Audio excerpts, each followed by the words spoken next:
Hi, how's it going everyone? I'm Ben Harris, founder of White Zebra Studios, which is a product design consultancy set up to help people with the 1% inspiration with the 99% perspiration. So if someone has one idea that they want to bring to fruition and bring to market, the White Zebra Studios is there to help them bring it through all the production problems and things like that. But at the moment we're designing everything from iPhone accessories to side tables, but I'm not here to talk about that. I'm here to talk about a real passion of mine, which is body conscious design for those with special needs. And it's I've been designing for this area over the last 5 or 6 years, and it's the learning I've done through that which has enabled me to set up my own company and apply that learning to other areas. I think one of the reasons that body conscious design for people with special needs is so applicable to this area is because kids with, for instance, cerebral palsy and things like that, or muscular dystrophy, who have either very low tones, they're very sort of floppy, or very high tones, so they'll push into their chairs a lot. Their posture deteriorates at a far more accelerated rate than our posture. So the learning we have done from that, if we can feed that into furniture for everyone, it means we'll get to the best option quicker, essentially. So I did all this. I worked up in Belfast for a company called Leckey Design, which are a manufacturer of equipment for kids with special needs. So they do 24-hour postural management. So they design standing frames, seating frames, sleep systems, and things like that for kids right from when they're born all the way up to young adulthood. My time up there was spent trying to replace a lot of the archaic products on the market.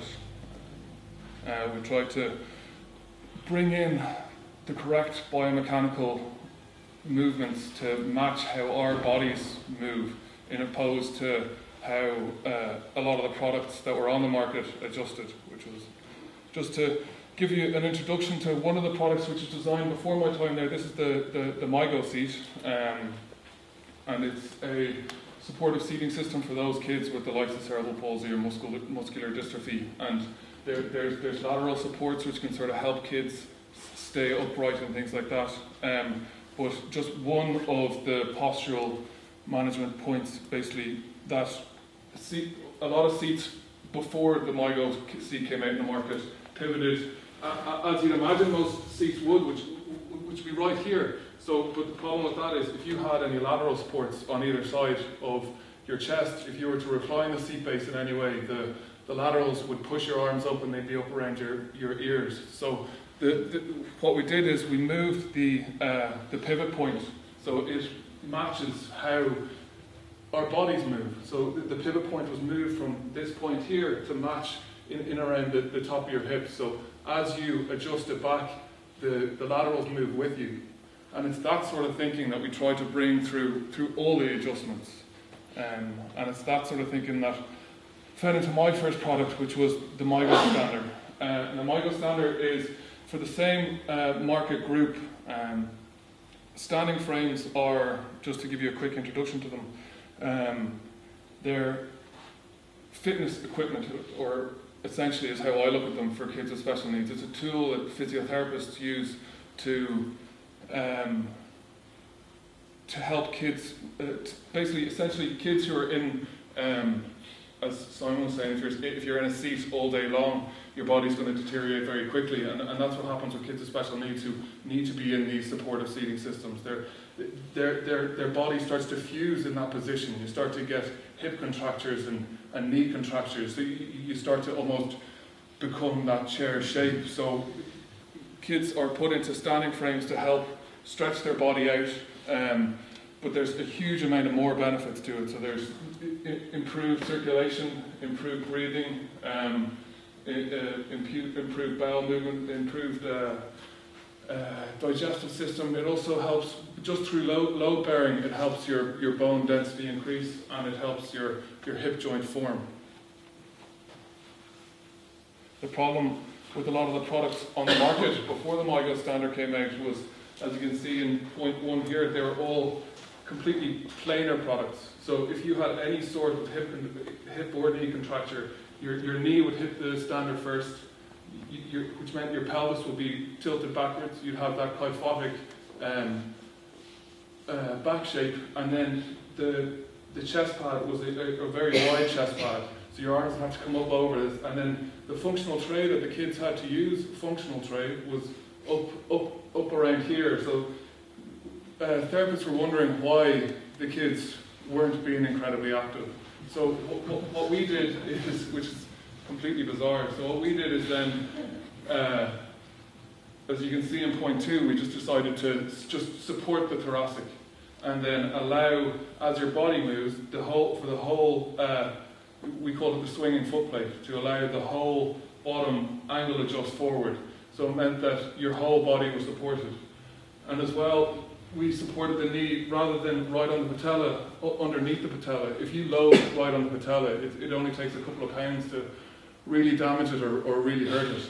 So by loading right below the patella, where if you get an amputation of the foot, for instance, that's where any prostheses will be load bearing. There's a huge amount of weight you can take through that point of your leg. And then we cut down the size of the chest pad, which meant the kids had far more function, essentially. Like, so that they could start drawing or doodling or playing and things like that.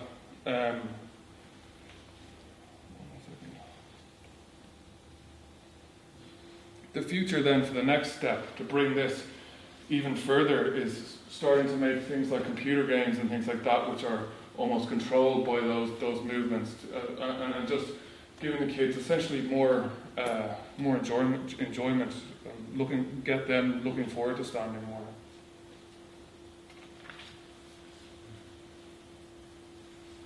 The next product I worked on was, which is we used the school standards that Levent alluded to earlier, and it was actually, from a design point of view, it was great to have that box to work within. This was a school chair called the PAL, which was positioning plus attention equals learning, which was the idea behind it, and it was for kids with either autism or autism anyway. So basically that they can have sort of low tone as well, so they just need a tiny bit of extra support. So just by having, when they're in their schools, just by having a bit of side support or having the armrest, it just means that they can sit up that little bit straighter. And the idea was to match their posture perfectly. So then you can either height adjust the legs, depth adjust the foot plate, the seat plate, or angle adjust the backrest. So you can just match that posture. And it was those standards that we started to meet through each of these height increments. So it was bringing the adjustment into the design at the same time. Like, so it was trying to almost make a feature of the fact that it was adjusted, and rather than trying to hide it. So which brings you to this sort of Meccano-y sort of Duplo Lego-ish sort of look.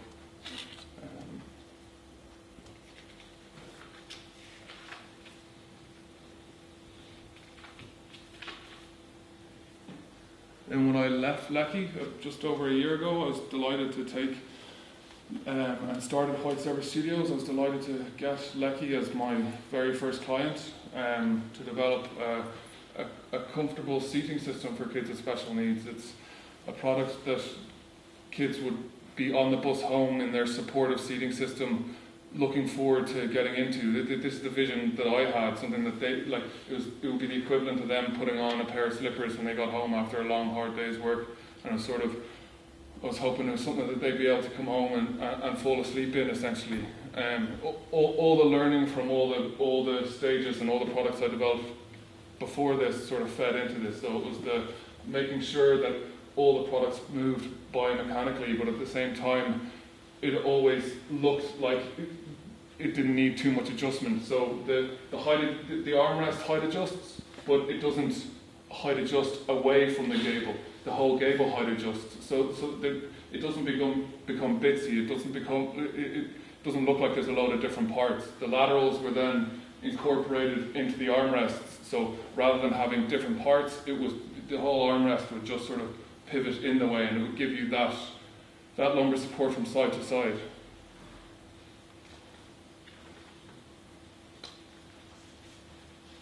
There was a huge amount of trialling that was done for this product, both in Ireland, in the UK, and over in the States as well. And it was through that trialling that I got one of the best lessons, I think, in design. And it was, we always collaborated with some brilliant therapists. One therapist who was on one of the trials in particular for the comfy seat was a therapist called Claire Wright, who was the clinical occupational therapist. She had an alphabet of letters after her name, and any time we'd go out on any trial, the therapist who was in whichever centre we were in would always bend her ear and get a bit of advice on another kid.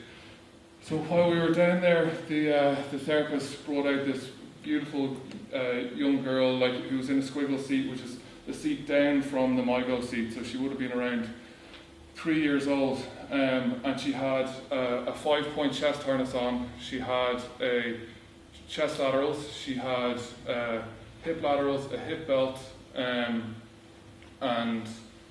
a headrest with laterals either side as well. But she was very low tone, so she couldn't even hold her head up straight a lot of the time. So it would roll around to the side and then drop down.